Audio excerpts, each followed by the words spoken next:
8 তারিখ 8 অক্টোবর 2025 আমাদের engineer Ranadeb Debbarma, executive engineer, water resource division 6, Kailashahar. ওনার কোয়ার্টার হচ্ছে কুমারঘাট, উনি কুমারঘাটে থাকেন। ওনার কুমারঘাটে সরকারি কোয়ার্টারে কতিপয় দুষ্কৃতকারী এসে সন্ধ্যায় ওনাকে আঘাত করে এবং ওনাকে ভীষণভাবে মারপিট করে।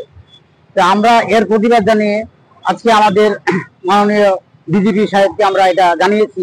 আমরা একটা মেমোরেন্ডাম দিয়েছি এবং ওনার কাছে রিকোয়েস্ট করেছি যেন ওই যে দুষ্কৃতীরা মিসকিন যারা ওনাকে আঘাত করেছে ওনাদের যেন অ্যাপ্রোপ্রিয়েট পানিশমেন্ট দেয়।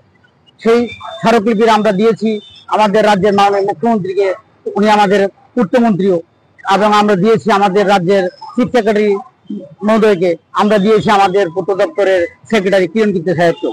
এইটা আবেদন করেছি যেন অ্যাপ্রোপ্রিয়েট পানিশমেন্ট হয়।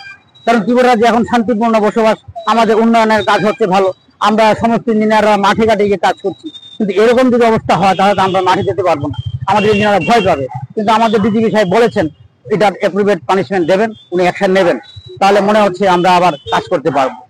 আমরা তো স্যারকে আমরা সহযোগিতা দিয়েছি এবং আশা করছি উনিও সে ব্যাপারে আমাদের সাড়া দেবেন।